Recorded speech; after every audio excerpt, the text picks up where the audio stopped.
बोला बाबू ठाकुर के बोला। ठाकुर जी जी ओ ठाकुर जी हाय हो। ए तू के है हो ठाकुर जी जी कहाँ छी आखिरी छी जल्दी आओ की बात राजा साहब बुला रहा ना। कौन हो राजा रे अबे तब ना रे कहाँ छी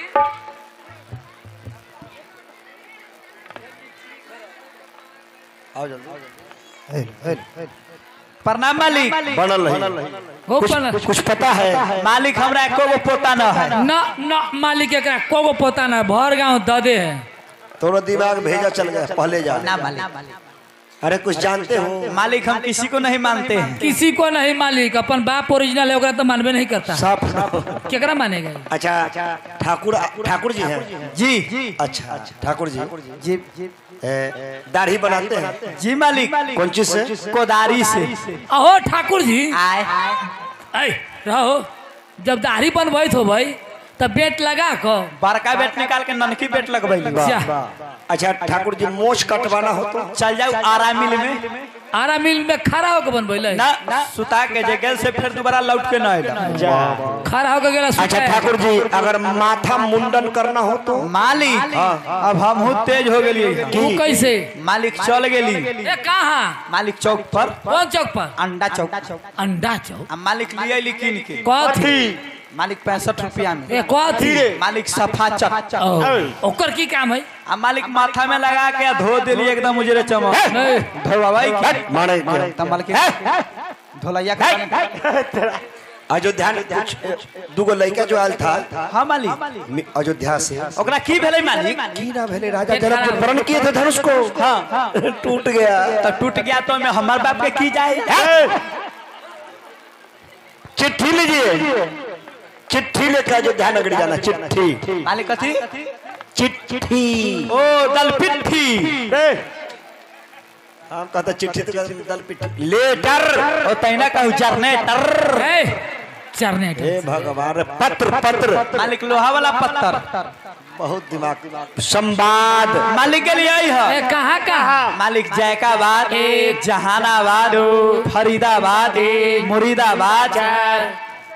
मुरीदाबाद फरीदाबाद के लिए कहते अरे मैसेज तैना कहू मैसेज खाली अंग्रेजी समझते हैं तो नहीं मानी कितना पढ़ा लिखल है मालिक पटना पुल ए पारला पटना पुल ए पार जी मालिक ऊपर काहे न गइले मालिक अगर पुल बनैत रहे बाप रे देखला थे ना जे लमर लमर पिलल खाला है पिलर देके भाग गया बस अबे तोरा जन्म रहू पहले मालिक आपका भी उम्र बहुत है हम समझते हैं बाप बाप बाप से बड़ है कितना उम्र है आपका मालिक ज्यादा न है 12-13 साल तो है हाँ बाबू छोट हथिन इनका से तो वो समय के पुल बाकी देख ले हाँ अच्छा इसको लीजिए मालिक का की करे के मालिक फाड़े के सुहाग भाग के चीज फाड़ल नहीं जाता है अयोध्या जाना है अयोध्या जाना है बाप रे मालिक अयोध्या कौन गांव में पड़े छै देख लो अब लोग पूछेगा कि बघेलपुर कौन गांव में पड़ता है तो कथी लोग बताए अरे अयोध्या पड़ता है उत्तर प्रदेश में बाप रे मालिक उत्तर प्रदेश सब पागल है कार उत्तर प्रदेश यूपी में जाना मालिक कहाँ कहलिए यूपी मालिक वो कहाँ अरे उत्तर प्रदेश यार बिहार के बाद ओए ओए जहाँ ओ जहाँ कुंभ लगा कुंभ हाँ प्रयागराज कुंभ में भी जाना है जाके जाइए तो मालिक कुछ खचरा लगता है ना उतना दूर जब खचरा न खर्च होता है हाँ मालिक ट्रेनों पर जब तो टीटी कान धरते उतार देते हमार कान कहे पकड़ता कुंदन जी कुंदन जी ठाकुर जी के दक्षिणा दे के विदाई की मालिक खचरा देवे के अभी मिल रहा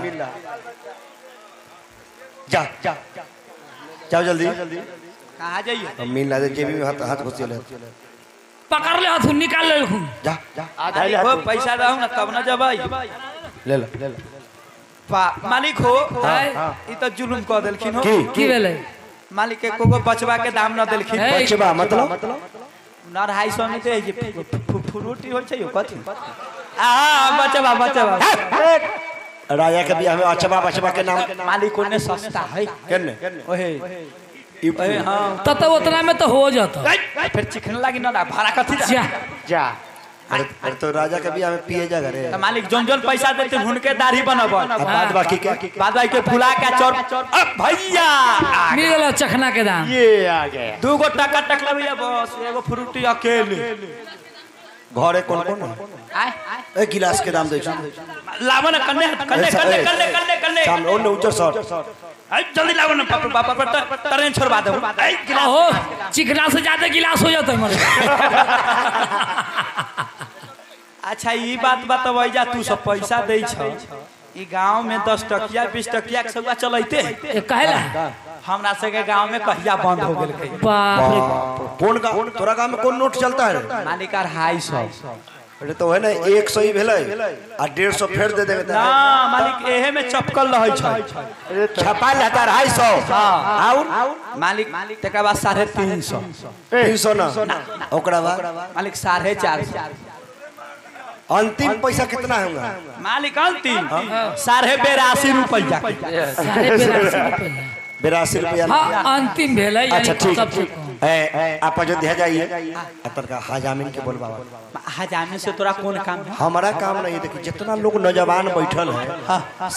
सब आदमी के दाढ़ी बनाना है, 9 टोना है। चाची लोग के देखो 9 केस के करे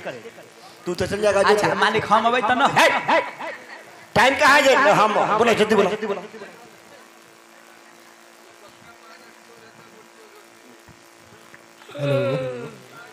आगे मौगी हती गे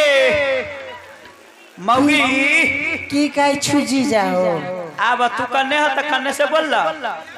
गोर लगै छी। खुश रह तू कहिया आयला कल ही त आइली भले आयला पूरा तोरी झरल जाए काटे के है। कथी होलो हमरा जरे चलब कहाँ ऊपर ना साली है ऊपर जते चलबा कहाँ जेबे कुंभ ना हम न जेबे चल ना मारे नंगा बाबा से आयल हथिन ना सुनै छु हम हेरा जाम जीजा त तू ना जाबे त भेज दीदी के दीदी दूध पीबै छै के करा बौआ आहो चो ठगा गेलिए की हो चो हम आज तक जानबे ना कलिए कहै बोल दूध पीबै केकरा से कहां से लियल कहि भेज तो ओकरा से पहले पूछ भेज दियो भेज त ठीक है आई भेज तो ओकरा खचरी के आई हम आगे मौगी गे आगे मौगी कथी आइयो हल्ला करैत रहतन हल्ला साफ हल्ला तनको लूरे ढंग न है जा दे इतना दूर में तोरा लेखा मौगी केकरो है होइयो वाला न है बाप रे बाप तनको दिमागे न काम करैत रहै छै। बात की है से बोला ना हल्ला करत रहै छै बहनिया उधर गेला होती बाप रे बाप दिमाग न काम करै छै। बात की है से बोला जल्दी तू ऐसे मारै छ आ हाथ कहीं चनक गेलै त हां त मर जाएब त तू रार हो जाएब फिर तोरा कोई रखता त हमरा टेंशन है कि की बात हमहू दोसर बियाह कर ले है ये त बाप रे बागे कहां है जेता ओ मार उ रार होए से पहले भतार खोज लेते। हां तब और न तक लेकिन तोरा सब कहतौ कि ई सेकंड हैंड कनिया है कितना सेकंड हैंड के तो हम छोड़ देली हम सेकंड हैंड ली त कोन बड़का बात। अच्छा सुना ना हम जाई लो कहां ऊपर तोरे बाप जतू ऊपर हम ई पहुंचावे जाई लो। अच्छा ई कथी है ई कार्ड है ई दिल को है के मालिक दिलखिन बुलावा पहले हमरा सामने बुला मालिक तोरा दादी के बाबू अरे बाप रे बाप ठीक कल को जैसे लक्षण है ना तो ठीक कल को हेलो हम ठीक ठाक होती हाँ तो ठीक कल कह जैसा लक्षण हो ना वैसा तोरा ठीक कल कह ना मालिक खिसिया गेल कि ना मारला हाँ तो खिसिया गेल कि तो हमरा कथी करते दिन जे करे होती तू तोरा कर हमरा सब के भारसी झोक देती हाँ तो उससे हमरा तो तोरा तो पूजा करता तूने कह हमरा हाँ तो हाँ पूजा ना था तो हमरा से के भारसी झोकता तू तोरा पूजा करता तोरो लगले भाड़ा भोंक दे एनिया ई काट है के लिए है धरू हाथ में पकड़ू दिनों दिनों अहाँ के बहुत मरण मरण जाइए बहुत ज्यादा दादी कायदा कन्या के चल के चले रे तू चले रे मारा सुंदर कन्या देखे तो लाइफ खुशी करे भगवा तोरा दादी का की दूरा पर से हम की स्वामी लावे लाठी रहने दी तो बथी घथी है स्वामी भगाओ पहले मालिक के तू ओवर ज्यादा बोलता है चिंता हमको मालिक जैसे 2 गिलास मालिक जैसे एते भैया से पिया दलखिन ओहे जी घट्टे रवा मालिक सबसे यही ना तोरा से ज्यादा हमरा दारू में अगर किसी का प्रमोशन हुआ है तब पहले नाम ओकरा रणथी एक्सप्रेस ओकरा बाद नाम हुआ उसका मुंह फोड़वा ओकरा बाद झमरुआ ओकरा बाद स्विच ओकरा बाद सीएनजी और नया नाम उसका परा कथी घेटे रवा पीजिए ऐसे कर लीजिए कोई से अगर दुश्मनी है तो उसको मारिए मौत कोई के 100 रुपया दे के और 3-4 गिलास झमरुआ पिवा के और ढलैया वाला रोड पर फेंक दो छोड़ दे जाएला आधा घंटा में रिजल्ट मालूम पड़ जाएगा अच्छा अभियंता जी के 1 लीटर पिया होने के तरका बाद एगो के मुंह में के दांत एने छिला ले अच्छा सुनिए ना मुकेश भैया पहले उसको बोलिए ले जा लाइट बांटता हूँ माए पर बारिश सब में पहले बताइए तू बांटता है ले चल यहाँ गंदा बात ऑर्केस्ट्रा नहीं ला भर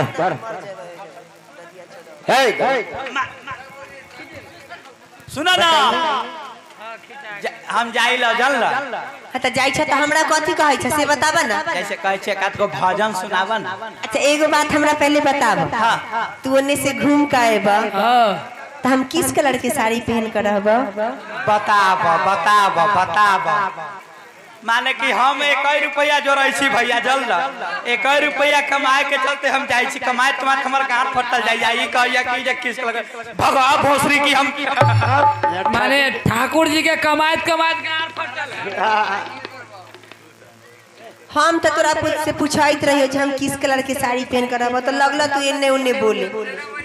हम ना ओनहरे से ले लेबो त पहनी कौन रंग के लेबो से बतावा सफेद रंग के लेबो तो मुस्मात लगता कथी कहै छै से बोला जल्दी एक आध गो भजन सुनावा ना कैसन नया वाला साफ नया की बीच में के नया वाला साफ नया अरे कि करिया करिया रसगुल्ला रसदार राजा जी कि करिया करिया रसगुल्ला रसदार राजा जी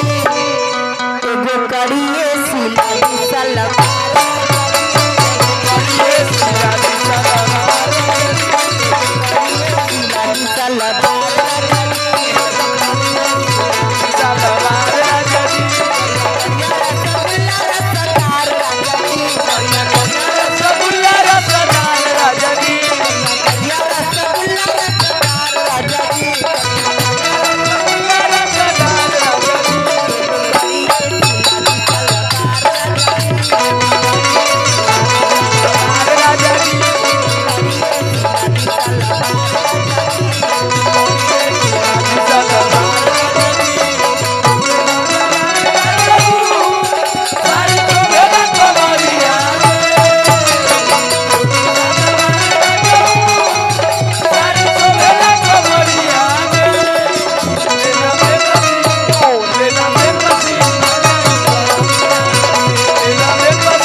में कड़ी बड़ी सूट मिल के मजा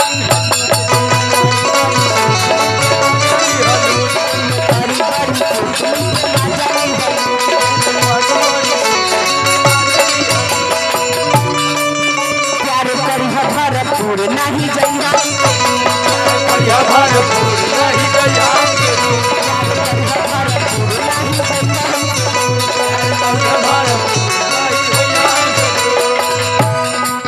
मन रखनी रे काल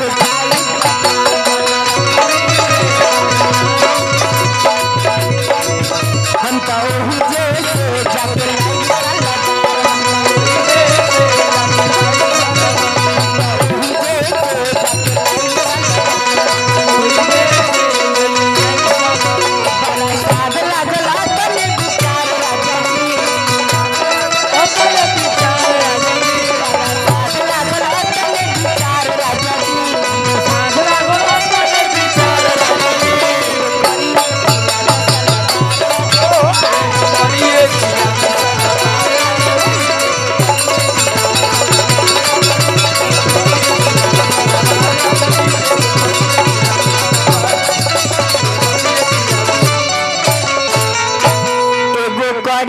सिला दसल